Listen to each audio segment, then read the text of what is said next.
Hello, everyone, and welcome to our Tuesday night community call. I'm Kelly Wilkins, your host from Myself Reliance, and it's so good to have you all in the room. Lovely to see your beautiful faces. And tonight, before we get started, I'm going to share with you some announcements because there's a lot happening. We've got events, we've got hub leaders putting on things left, right, and center. So we have on the 23rd of June. If you'd like to learn how to do meat canning, you can join the Hills Hub for their meat canning day. Go on to our Telegram group. There's some information there about it. You just need to register on the website on myselfreliance.com.au and you'll be able to bring your own meat. There's just a list of a few things that you'll need to bring, but it's just to everyone get in and do it day. Learn, Asha will be there guiding you and supporting you on how to do it. And then you take home the meat that you have canned. So that's on the 23rd from 9 to 1 p.m. And then on the same day, you can do the coffee catch up with the Blue Mountains Hub in the afternoon, 3 to 4:30. Then we have coming up at the end of May, we have the Tiny Homes event where Myself Reliance will be presenting. We have a pavilion set aside for Myself Reliance where there'll be talks throughout the day, vendors there showing their wares. JD will be there with his leather goods. If you have something that you want to share, you can have a free table and just get in contact with me so that I can set you up. So we also had a day within the Blue Mountains Hub in June where you can learn with Candace how to ferment sauerkraut and fire cider. So that's a really good one. There's a list of what to bring that day. It's $20 for members and $25 for non-members. And so go to the website and register to get that list. And that'll be a really amazing day to get your winter fermentation and all done there. So lots of beautiful events happening around. Keep an eye out on the website. There's more and more popping up there all the time. Now tonight we are talking this month and last month about health and relationships. And those two things for me are really intertwined. You know, when you have good relationships, you can be more freed up to look after your health. But sometimes when our relationships go down the gurgler, sometimes our health suffers. Have you noticed that? So we're kind of dedicating these 2 months talking about that. And with Mother's Day coming up, I thought it'd be really nice to do a bit more of a deep dive into women's health. And we have on the beautiful Denby Sheather. We're so glad to have her here tonight. Let me just tell you a little bit about Denby. Welcome, Denby. Thanks, darling. Lovely to be here. So let me just read to you a little bit about Denby and we can get started. So Denby Sheather is a yoga therapist and shamanic practitioner with over 27 years of experience guiding women through the deeper transitions of perimenopause and menopause. Her work recognizes menopause as more than a physical change. It's an initiation that affects the body, the nervous system, and sense of identity. She supports women to move through this threshold with awareness, helping them transform disorientation into grounded self-trust and connection. Through a blend of somatic practice, ritual, and therapeutic support, Denby creates space where women can safely reconnect with themselves and access more authentic and sustainable ways of being.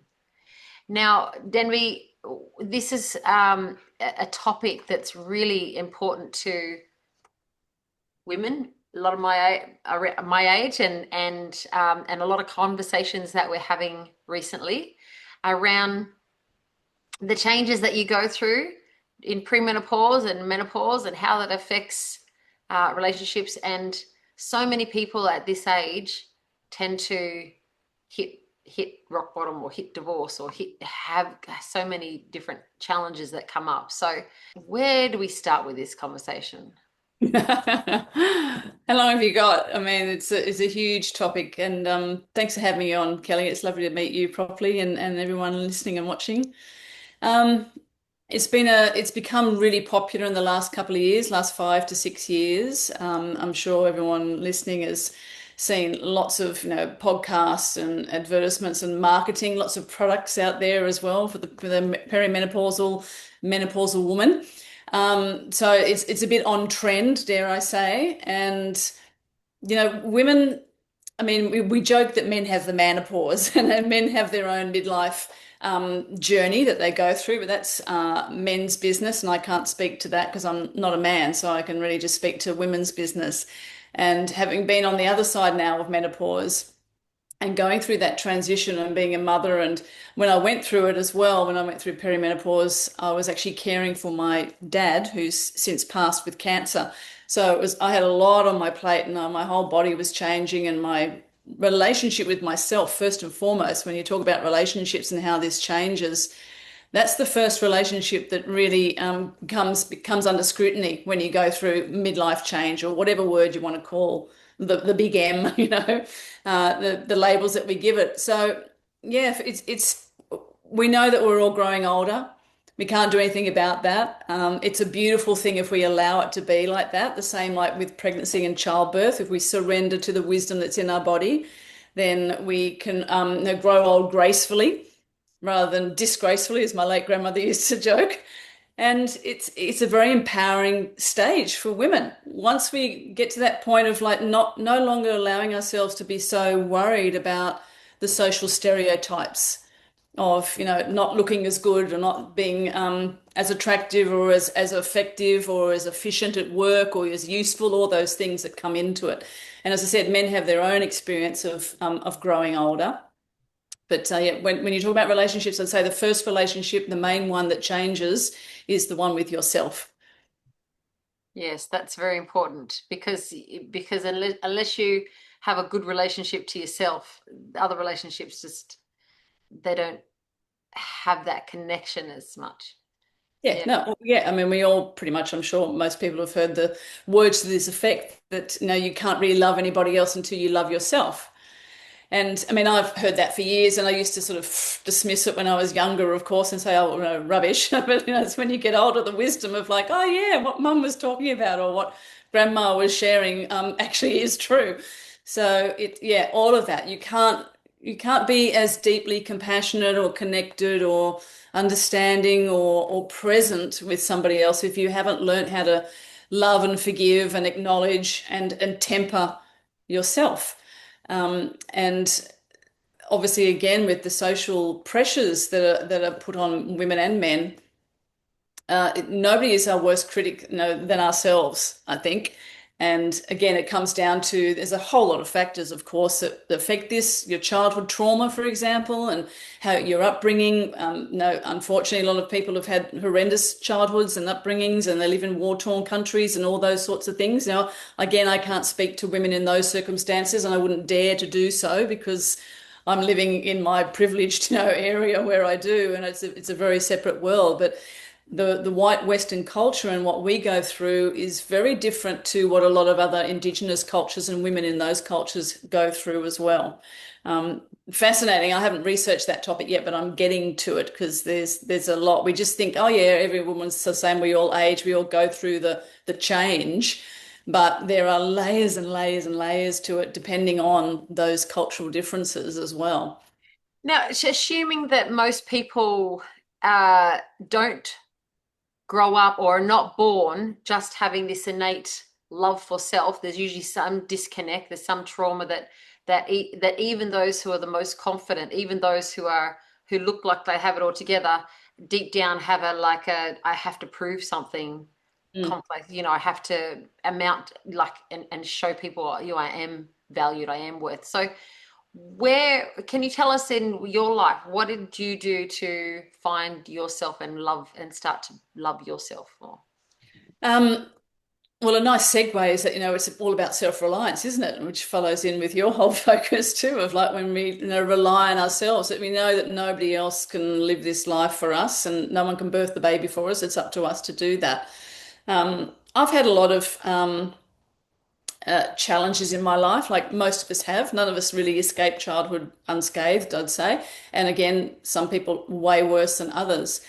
But once I got to the point in I think it was my mid 30s, and I realized for the first time that I actually did want to become a mother. I hadn't wanted to up until that point.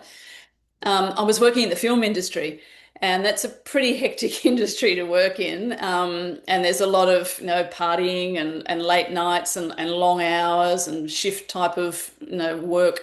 It's pretty full on. And I'd got to the point where my body was just sort of clinging on to the side of the proverbial riverbank. And I had a car accident at that point, and that sort of it didn't damage me majorly. I was very lucky, but it did enough damage to my arms and my hands, and I had to stop work. And at that point, that's when I got into yoga and healing and having therapy, etc.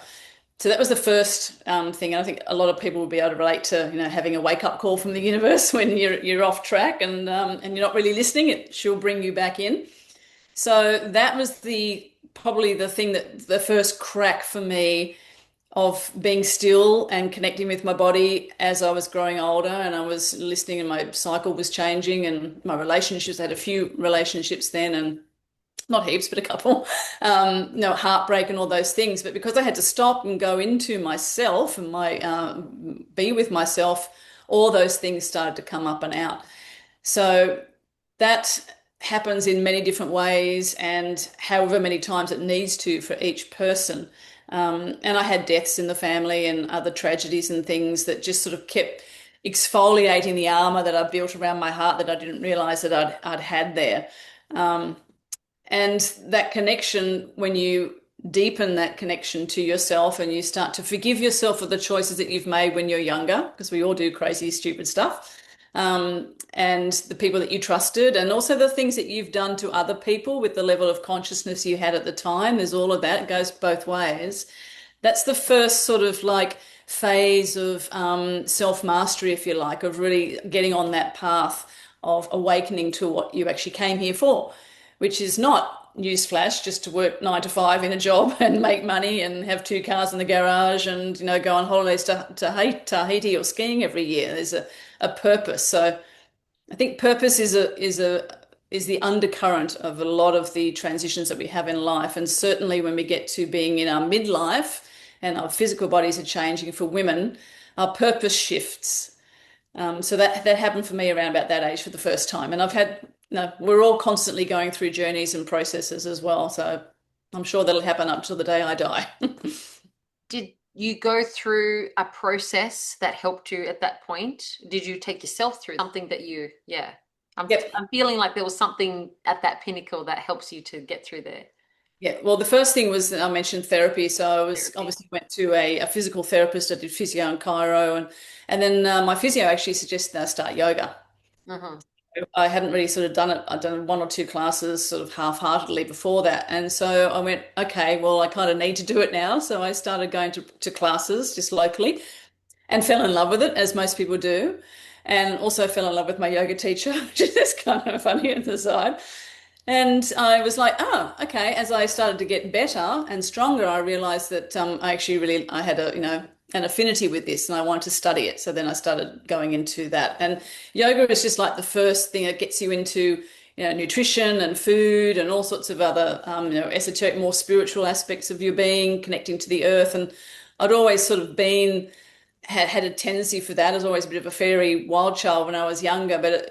So what I already knew about myself to a certain level started to make sense as I was like, oh, that's why I feel like that. And that's why I've always had that belief. So I had a framework to work on.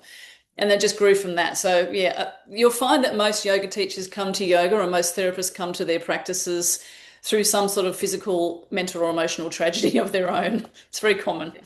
Yeah, it's a very healing place to be. What are you seeing now, and how do you help people who are transitioning through perimenopause and menopause, and how that affects relationships and themselves? Yeah. Yeah. Um, well, relationships, I think I don't know anybody who's listening and watching, and I know a little bit about your work, but I can probably safely say that a lot of us have had quite a few shocks and a lot of separation in our relationships in recent years. certainly since 2020, with differences of opinion and different lifestyle choices and things like that. So that has an impact on your health, your psychological health, of course, as well as your physical, emotional, and energetic health. And what I've noticed with women, and certainly myself, because I always teach about what I'm either going through or have been through too, that experience, that there has to be more, that sense of self-mastery and self-reliance I mentioned before, but certainly the recognition that, again, no one can do the work for you. And then coming to that point as well in your own time, because everyone's got to come to this work at their own time as well within that. That the difference around, can you reframe the question? Because I've got something that I want to say, but I'm feeling that I've just got to change the wording around it a little bit, Kelly. Yeah, so when people are coming to this stage of life, or I want to say, what is it about this stage of life that has an impact on relationship? Why are we noticing now that so many people run into, they've been married for 20 years and all of a sudden we're feeling disconnected? Yeah, okay, sorry about that. There's been a lot of that, yeah, in different ways, and I've seen that in my practice, and I've experienced it in my own friendships and family as well. Again, when you have, if you haven't spent a lot of time going within and really tuning into your feelings and sort of unpacking the things that happen to you, because stuff happens to all of us all the time throughout our entire life. If you don't do that on a regular basis, you will come to a certain age where everything is kind of like a backlog, right? And then things will tend to hit you in succession and quite rapidly. So like I said before, when I had that accident, that was like the first little sort of nudge from the universe. And I've had others since then. But a lot of people tend to just, again, because again, and it's not pointing fingers at our parents and our grandparents at all, but our parents' generation and our grandparents, they weren't necessarily taught to feel, to go into their emotions. And they had different circumstances. They were fighting wars and it was a whole different cultural, social situation. Yeah, the world was very different for them. And it was even very different. As I said, I'm in my late 50s now, and the world's super different now than it was when I was a child too. And I look at my son and think, wow, he's had to grow up in what has been going on in the last decade, and it's pretty full on. So there's lots of change there. So we can only do the best that we can, again, with the relationship that we've been role modeled by our parents. So you find that there's quite a lot of people in a certain generation that are very sort of stuck and not feeling like supported and nourished. And this goes for men and women. And then when there's any sort of pressure from the outside and people haven't done that inner work to create space and also a sense of grace and forgiveness, and also maybe just appreciation for everything and anything without getting attached or angry about it, then you really can, there's conflict that comes into the relationship, whether it's between friends or it's a romantic relationship or marriage. I know many people in the last couple of years have been together for 20, 30, 40 years and they're divorced now because of different perspectives and, different belief systems, etc., and children and parents and all these sorts of things. So, I mean, every individual is unique, but what I see across the board is that if people haven't done or found the time or wanted to or haven't known how to do that personal inner work, then they tend to be more reactive. And then, of course, that can play out in different ways. So if you're really tight and angry and frustrated inside, you could either become very dominant in your relationship or you might become very submissive. You just don't know. And that creates some sort of shift in the dynamic there that might have been just humming along quite nicely for 5, 10, 15, 20, 30, 40 years. And then suddenly everything kind of explodes.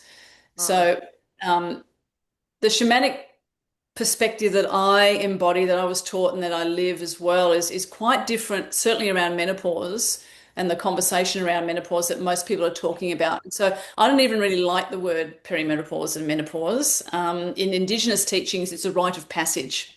Mm-hmm. And it's and there, as a rite of passage, it's a sacred process. And yes, we're getting older, and yes, we stop our cycle, and yes, libido changes, and we get more wrinkles and grayer hair, or we lose our hair, and all these things that physically change the body. But the spirit is actually maturing. And when you have an openness to that concept, or you've already developed some sort of practice with that concept, then you're going to just sort of flow into that stage of your life a little bit more comfortably than someone who maybe hasn't, or is very has always been identified by others and or maybe also themselves of only being what you see on the external, if that makes sense. Yes, yeah, yeah, I'm reflecting at the moment, like how I'm feeling at this age. You know, I feel like I'm so much more settled, and I'm not, fighting those emotions all the time and up and down, and I feel like I get to a point where I'm like, for the first time, I don't have to be worried about what anyone's thinking or what they're, like I'm just so free to be me and without that concern. So, but obviously, as you say, like that rite of passage. Tell us more about how people can ad adopt that the joy of coming through this.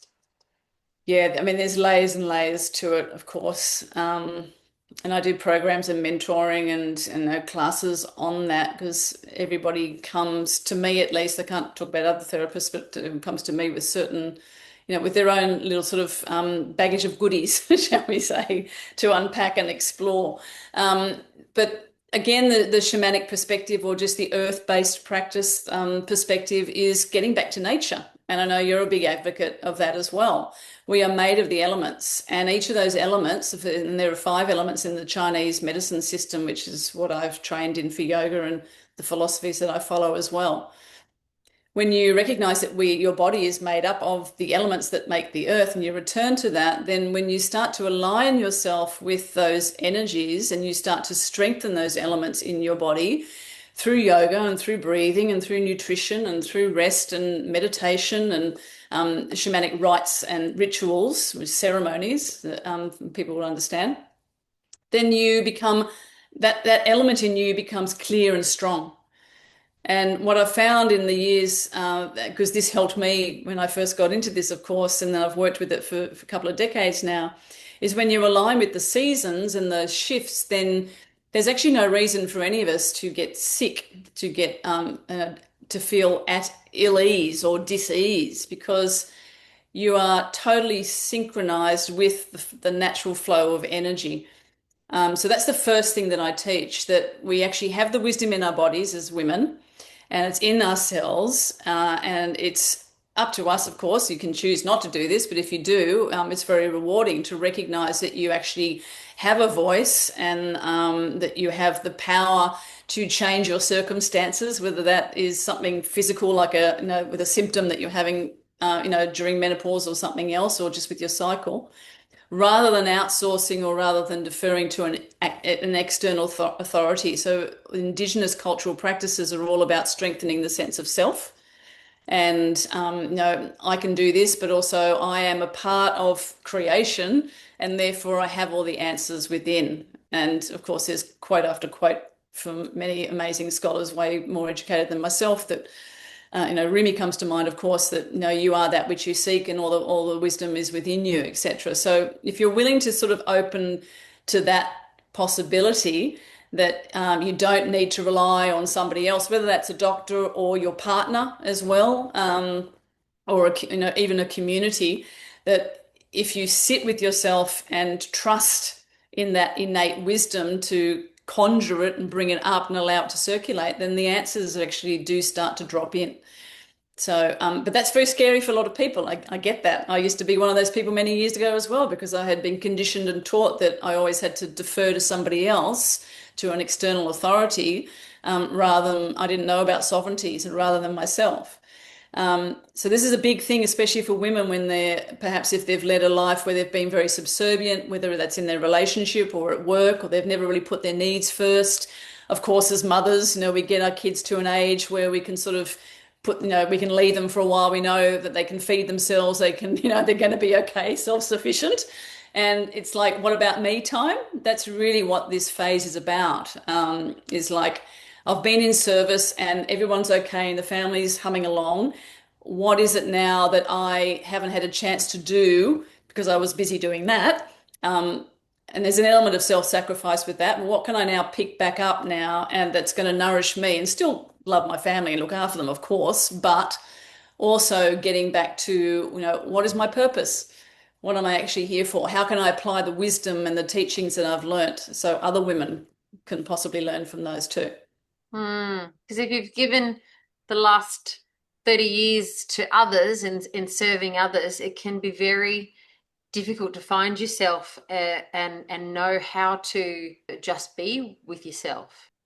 Come back to allowing others to serve you. Mm, Yeah. yeah, that trust in yourself is there's no quick fix for that. As I said, that's a process that takes time and commitment. It takes discipline, to be honest. I mean, you need to nobody can do that work for you. So if you decide that you want to listen to what is within and what yourself is going to say to yourself, then she or he is not always going to say stuff that you want to hear. You're quite often going to get messages from yourself where you're like, oh, yeah, I know I need to change that, or that means giving up that, I don't know, coffee or sugar or whatever it is, or that bad habit, or grab that negative thought cycle before it gets worse. Like, it does take discipline. Mm. And that's challenge for a lot of people because let's face it, everybody's multitasking to the eyeballs nowadays. So Mm. this may not be a priority for a lot of people until, sadly, they might find themselves flat on their back in hospital or something because the universe again has come around and gone, you weren't listening. Now it's time, that wake up call again. What do you suggest then, and what do you guide people through in your practice if they got to that point? If they're at that point where it's like, oh, I haven't been listening to my body. I've been giving and giving and giving until there's nothing left to give. But I don't know how to receive and I don't want to receive or like forms of that. What would you guide a person through that process? Mm. Well, again, that's multi-layered and it's unique to each individual. But I think the conversation that was had with me many years ago as well that made me just go, yeah, okay, is that for anybody when you're in, if somebody asks you the question or you say, I'm talking to you, Kelly, just privately, and I'm going blah, blah, blah, and I'm sharing all my stuff and we've been friends for years and you've heard my story before over and over again and you've given me advice and you've said, oh, but you should do this. And, you've been a wonderful friend. Thank you. But you can see that I'm just still stuck in that rut. Then, and quite often the closest people to us are the best ones to say this to us, then you have to be able to say to somebody or even to yourself, hear the conversation. Okay, if you stay on this trajectory, then know that it is going to end up like this. You're at a fork in the road now, and you have the choice. And a lot of people don't believe they have choice, but we do always have a choice. It may be, obviously some people's choices are way more extreme and intense and hard to make than others, but we always have a choice. We're going to continue in the same vein. And then there's a part of us that knows how that story is going to end up because we've been looping around it before. It's going to get darker and darker and sicker. Or we can pull our pants up and be disciplined with ourselves and choose the opposite because it's almost like, well, you know that story now. You know how that ends, Denby, when you keep behaving like that. You know how that is, Kelly, when you keep eating that stuff or whatever. So what are you going to do about it? And the choice is always up to us. If we can love ourselves enough to make that choice and do a little bit of, self, accountability and responsibility, then everything just flows organically for the individual, in my experience anyway. How does gratitude play a role in that? Well, yeah, everything really. I mean, when you think about how short our lives are, I was talking to a girlfriend this afternoon and we're like, I can't believe that our sons are 20, it's like, where did that time go? And, it's just incredible that you have gratitude for those when you're in those moments that are really challenging. It is hard to have gratitude. A lot of the time, most people, you don't have that because it's the last thing that you want to feel, especially if you feel that life is attacking you and nothing's working and you're really, really low. And I've worked with people, obviously who have been very, very low and in self-harm and things like that. That's a very different situation to be in. But yeah, I think you just have to come back to that point of recognizing in yourself that what did I come here for? What is the purpose of, is this the highest expression of self-love that I am demonstrating to myself right now or not? Mm. And the gratitude is, even if this moment is crap and I'm feeling bleh, tomorrow is another day. And try to remember that, emotions are just energy in motion. This is happening now, and yeah, it's pretty full on and intense, and I want to scream and cry and rant or whatever. But in my experience and with all the practices that I share with people, if you can soften and surrender into that energy, it makes it a hell of a lot easier to process. A bit like childbirth, when you tighten up, obviously, in your birthing and the baby's expected to come out of your body, which part of your brain just still goes, nah, that's way too small. If you surrender into the contractions and you meet that energy, then you've got a better chance of having everything open and softening and remembering how it's meant to function naturally. When you get fearful and everything tightens up, and blood stops to flow, and there's all the physiological things connected, but mostly it's energy. If you open up this, that opens up that. And it's the same for everything, whether it's childbirth or not. If you can allow yourself to just be in this moment, it's temporary. And I'm going to just breathe and step back and give myself a bit of space and compassion. Then I think most people listening have been through, I'm sure, intense experiences in their life, and you'll be able to look back and go, oh, I know why that happened now. I actually have gratitude for that crazy time or that awful relationship or experience or whatever it was. So I think we do all get too attached to ourselves and our egos and our expectations. So I think, yeah, trying to just cultivate that sense of like, this is temporary and this too shall pass, whatever you want to call it. And using your breath, before having to teach or tell anybody about any modality or therapy to use, it's just like everybody pretty much knows nowadays with all the breathwork stuff. If you can just pause for a second and take 3 deep breaths, everything changes. Especially if you close your eyes. When you open your eyes again, it's a new lens, a new perspective. Your nervous system has dropped, and then suddenly you can see things from a wider, more gratitude infused perspective. Maybe we could do all that together. Do you want to take us through some breathing I technique, don't teach breath work. I can yeah, teach you a breath practice, a which is practice? a shamanic earth-based practice Okay. if you'd like to experience that. And it's very short, it's very simple. Let's ask our crew and the audience who'd like to do a little breath work. Emma's got 2 thumbs up. Yes, I think that'd be lovely. Yep. 10 Okay. toes up. Okay, great. Okay. Welcome, Beautiful. Rachel and Charlie and Judy. I see you in the group now. Beautiful. Okay. Fantastic. Okay. Well, if you've got shoes on, maybe just take those off and keep your socks on, feet on the floor. And then one hand on your heart and the other hand on your belly. So for men, it'll just be the belly, the solar plexus. For women, it'll be over your womb. And I'd like you just to drop your gaze towards the floor. Don't close the eyes just yet. Just let the eyelids soften and become heavy. So you've got like little Buddha eyes and you're just looking to the floor in front of you. And just start to observe as you breathe, naturally, organically here, how that breath actually feels through the nostrils, the right and the left nostril. Just observing if one feels maybe a little bit stickier. You may also notice that your head tilts. Don't try and correct anything. If it tilts towards the side that's more congested, you can feel your pulse under the hand over your heart. So allow your awareness and your mind to drop into that sacred space. And then just bring your attention to the flow of your breath. So that's the inhale and the pause, and the exhale and the pause. And you'll just have your own current there. It might be a little bit quick if you've had a busy day, or if you haven't tuned in like this before. So without deliberately trying to influence the way the breath is moving through your body, with your inner dialogue silently to yourself, just give yourself permission to receive.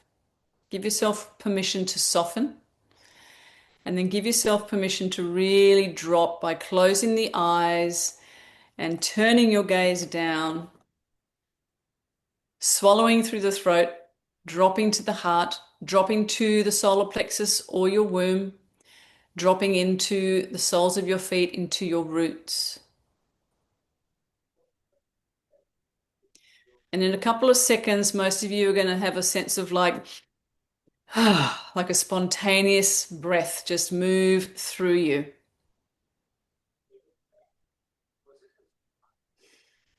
There we go. Good. So when that happens, just release your jaw and notice now how your breath has expanded on its own, how that intelligence is now able to move a little bit more freely, not just through the sinuses, which may have shifted slightly,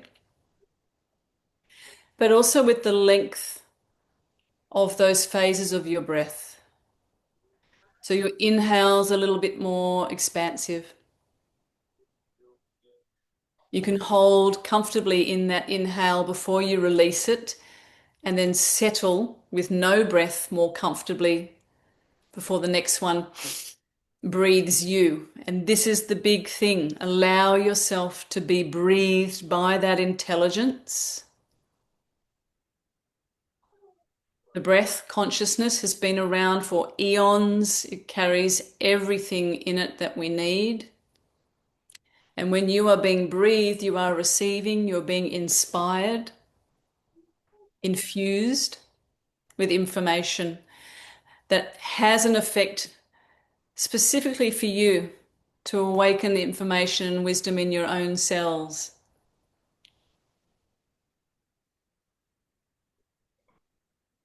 So take a couple of more rounds here, feeling yourself just being held, moved by the breath.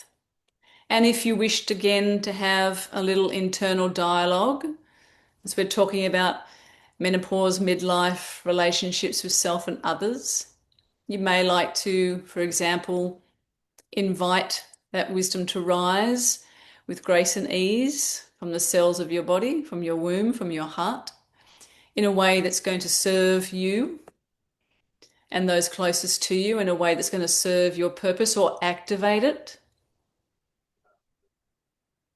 in a way that enhances and strengthens and expands this vibration of love, essentially, for all sentient beings.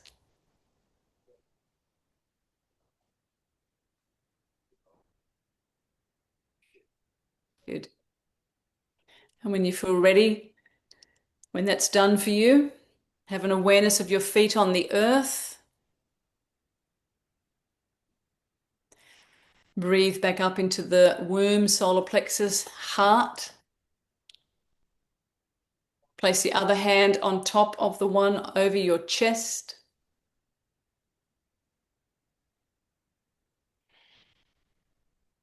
And take a yawn, a sigh, a swallow, releasing this practice now, and then just gently blinking the eyes a few times, coming back slowly, looking to the floor, and then gently up and around as you feel to.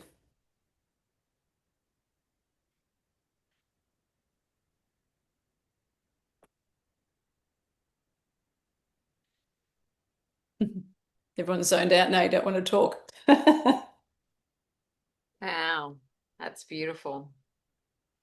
I think I haven't been that quiet on a or still on a podcast yet.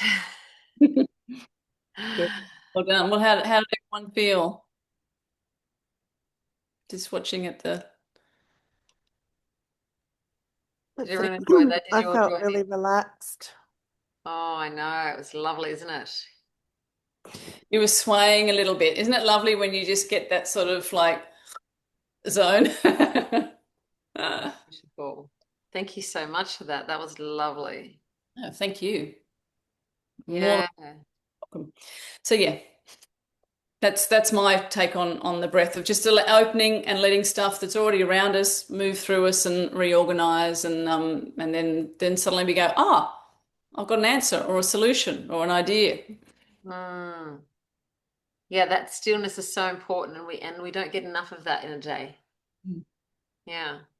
It just calms all that nervous system, and yeah, you can a few minutes of that then allows you to actually function more productively than just going hard at it all the time. So And imagine in a relationship that's maybe having, a little bit of challenge, if you both went off to separate rooms and did that and came back, or like, and it will feel like I've been doing this sort of work for a long time. So I used to have like a few days where I'd be like, oh, really agitated with someone or something. And then now I can literally feel it and process it in a couple of seconds. So everybody has the ability to do that. It's just a matter of discipline and just getting to that point. So you could be having a conversation or a discussion, a heated discussion with someone, and still be in that state you were just in internally, processing that and letting that flow between the two of you, rather than being as you probably normally would be of like, and then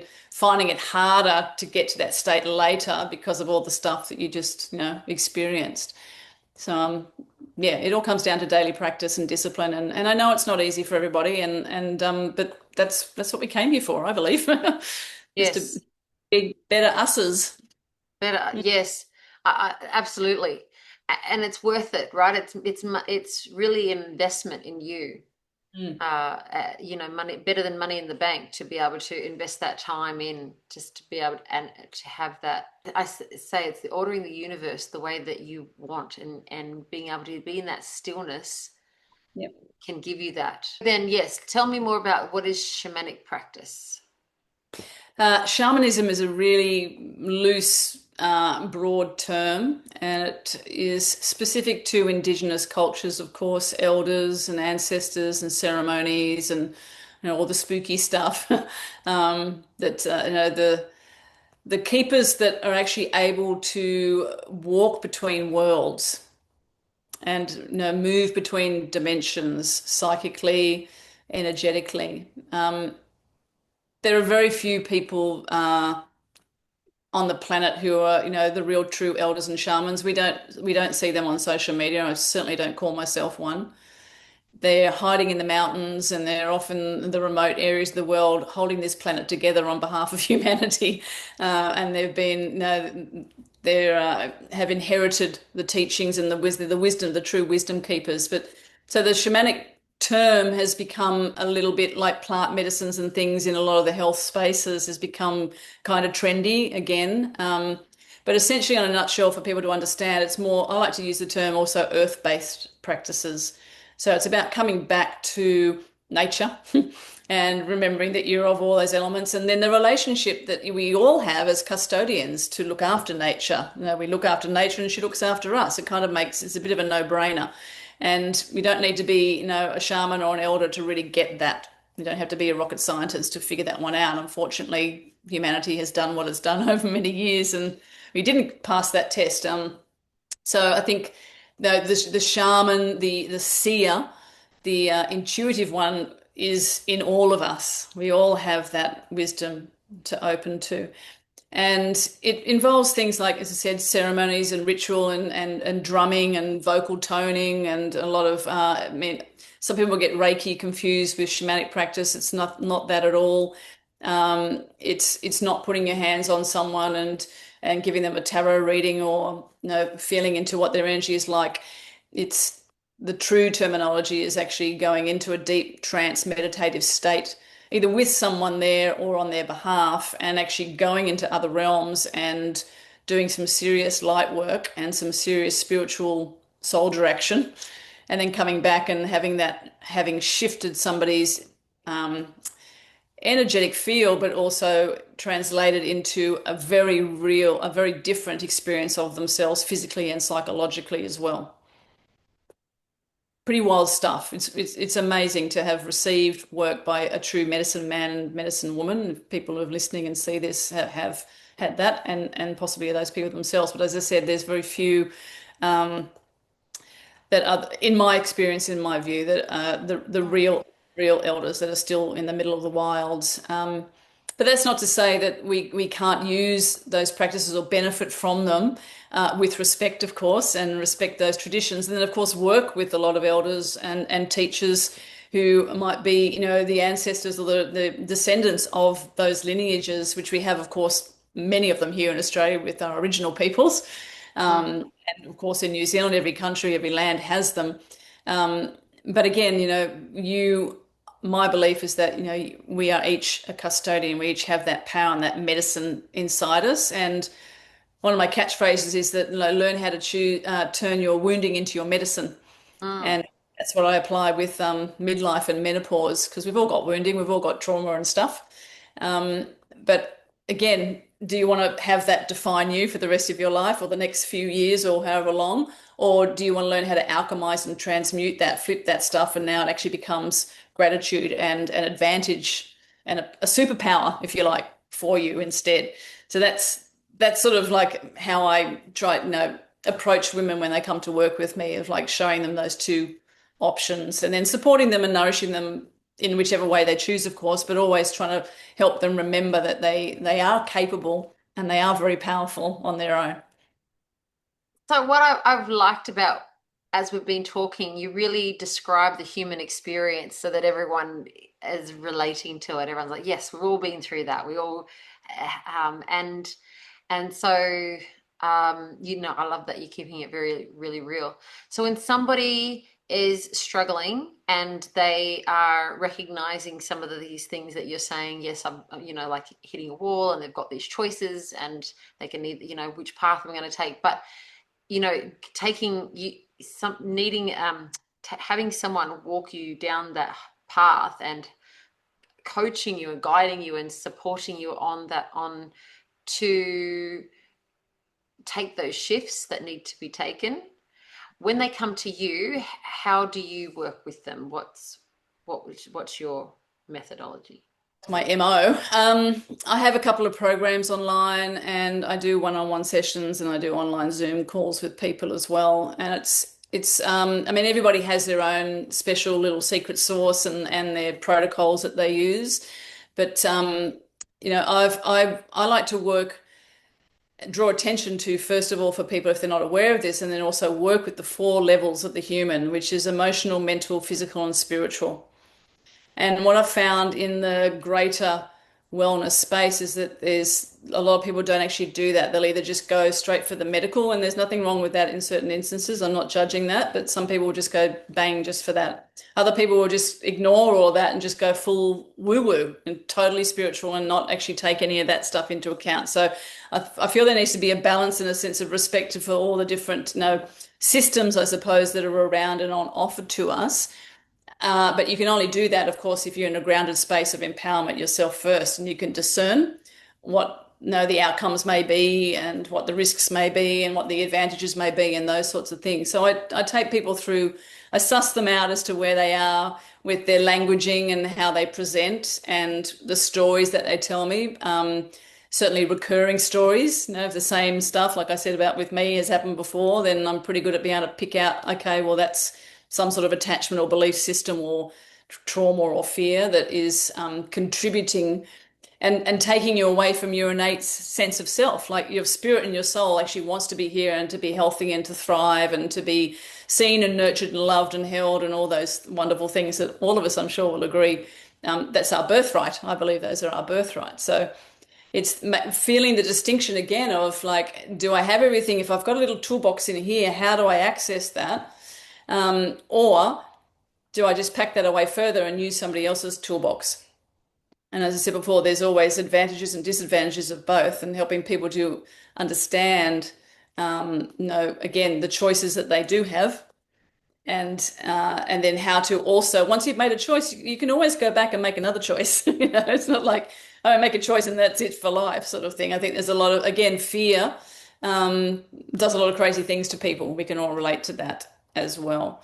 So yeah, I get them to work on that emotional, mental, physical, and spiritual level. And then I have practices and therapies that address that. So obviously the physical is like yoga. So the fascia work and the yoga work that I do. And the emotional is more about working with on the heart coherence. The spiritual is more about the ceremonies and helping them access their, their esoteric side and their spiritual side. Because as humans, that's for me, I feel that, the spiritual aspect of our beingness is the one thing that we haven't managed to really fully bring together with all the other things. We've got the physical down pat, the mental and the emotional relatively well for centuries, but we keep denying that we're spiritual beings having a human experience. Most people still think it's just, oh, spirit, and there's nothing after death, or this is all there is, in this body. There's still a lot of people that can't access that part of themselves.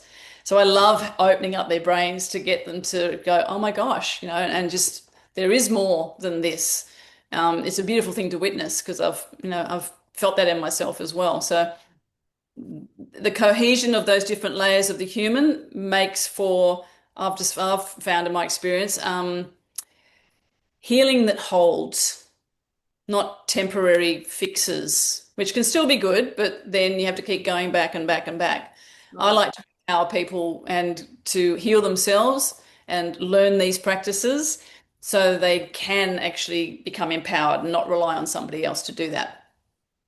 Yeah, Right. that's so powerful. I love that because it's having all those the access to that makes up the whole person. Otherwise, you're just kind of, chopping off the arms and the legs and saying, "Well, that's me." That's not you. You're a complete person and you've got all these facets to you. So, um, feel free, anyone in the chat, if you have a question and you want to throw it to Denby, you can come off mute or you can type it into the chat. This is your opportunity. Denby, you said that word fascia. Can you tell us, for people who don't know, what you mean by fascia and how do you help in that area? Yep. So that's in the physical side of the programs that I do. Obviously, yoga, I've been mixing yoga and fascial maneuvers together for quite a while now. And fascia is essentially like this spidery network. If you imagine like a whole heap of spider webs all meshed together, and that's in different densities and different textures throughout your whole body, like through your bones, in between your joints, through your muscles, through everything. It actually holds the whole body together. It's like those little web-like structures are teeny tiny elastic fluid-filled strands. So when your body is moving, that's having different pressure and stretches on that spider web network. And when you do particular maneuvers, I just know that's a yoga one, but just when you do any sort of movement where you're putting pressure on the body or a muscle or a joint complex, that intensifies the fascia and it will move that pressure somewhere else in the body, which needs to be released. And when you release that movement or that posture, the blood and energy flows. But the fascinating thing is that that fascia now will actually pull itself apart. So wherever it was knotted or stuck, it will, and you can see this on, I've got a video I can send you, Kelly, you can share with people if you want later. I use it in my workshops where under microscope, you can see the webs pulling apart and then reattaching in a better formation. And then the water starts flowing through them. And that's when the person goes, oh, I can move my shoulder again. And then you can see it on that micro level where the fascia's actually redistributed itself. It's fascinating stuff. I'm sorry, I'm a bit of an anatomy nerd. I love it. So that obviously is working on the fluid body. And the fluid body is the intelligent body. It's, of course, it's the sacred. We're made up of fluids. Every organ's made up of a different percentage of fluids. That's our subconscious, so our emotional body, especially as women. So when you're working to release areas of pressure, then your fascia can untether itself and then reattach itself where it's meant to. You can even just have a concept of how freeing that would feel physically, and then oh, I don't have to hold all that emotion in my body anymore. Oh, I might be able to speak my truth now suddenly, oh, I'm not going to put up with that crap anymore because I've been carrying everybody else's stuff and now I've dropped it. I mean, there's so many different expressions of that. So there's movements that I do with yoga and fascia that are seasonally based because that's how I teach. And that helps people align with those meridians and channels in their bodies that relate to the organs. And then the fascia is just like the icing on the cake because it really helps that to really land and lock into the body, but in a positive way. Does that make sense? Yes, I love it. Yes, amazing. And it's kind of like that when like chicken skin, isn't it? The little fine film that you get when you're chopping chicken. That's how I think of fascia. Tell me who are the kinds of people that you like to work with? What are they coming to you with particularly? I work with anybody, basically. I work with men and women for many years. Just in recent years and going into my own magehood, I'm focusing mostly on women again because I've been in women's business.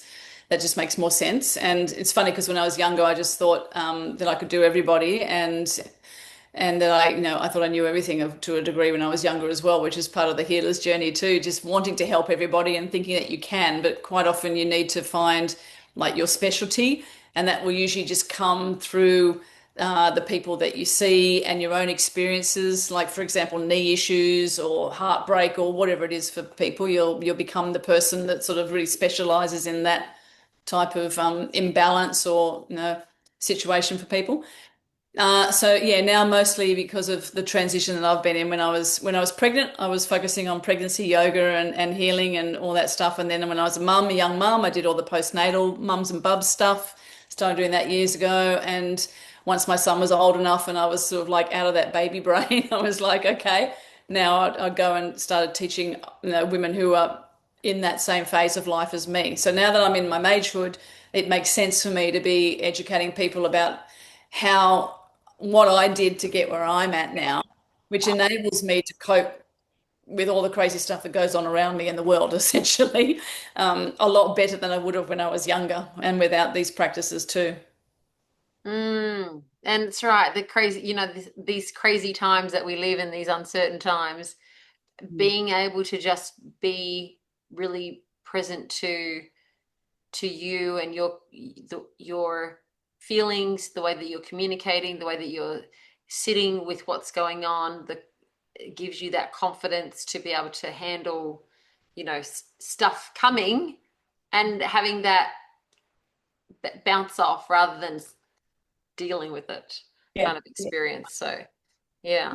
Not taking everything so personally, I think. There was a great saying I read ages ago, like when you're in your 20s, or you're really, you're fixated with everybody liking you, and, you wouldn't dare say anything that the peer group wouldn't say. When you're in your 30s, you're still really concerned about what your best friends and your whole group says, but you might say a few things.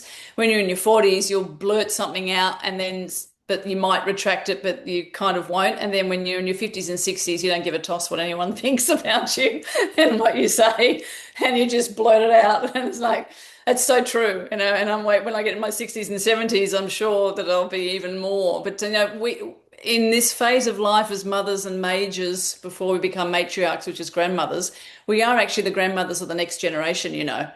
Hmm. So there's a huge responsibility for us, I believe, as women to get our shit together and to actually start to really, embody the power that we carry as the wisdom keepers and moving forwards. And we don't have to be, indigenous and all that stuff as well. We're all custodians, but we're responsible for carrying that information and the truth and the sanity and all those things that have been certainly diluted in the last couple of years forwards, so that wisdom is not lost.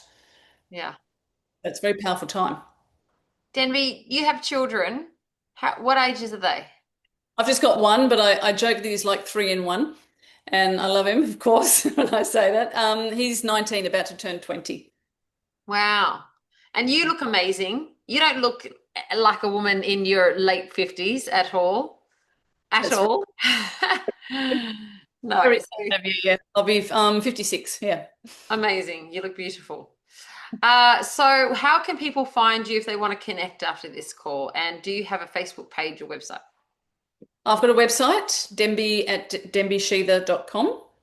And that's the best thing. And I've got Substack that people can subscribe to on my website. I've just took myself off Instagram the other week. And I've got to tell you, it felt really good just to get rid of that. I'm trying to just sort of finesse and reduce the amount of distraction. And I am on Facebook, but I will be off that soon. So I'm going a bit old school, just back onto newsletter and Substack and my website. And that will also link to a YouTube channel. Because a lot of my work, as you probably gathered from tonight, I love a chat, and a lot of my work is long form and discussions rather than just short, quick, flashy stuff. So I really like that sort of that format. So that will Mm. be the way. But if people want to reach out to my website, that's great. Look, we've Yep. really loved our time with you tonight, Denby. Thank you so much for sharing. Thank you for having me. It's been beautiful to meet you all. I hope what I've shared has helped, and I'd love to speak to you or connect or whatever if you feel to. Thanks, Kelly. Yeah. Okay. Thanks, everyone. Good night, and we'll see you next week. Thank you. Good night. Everyone.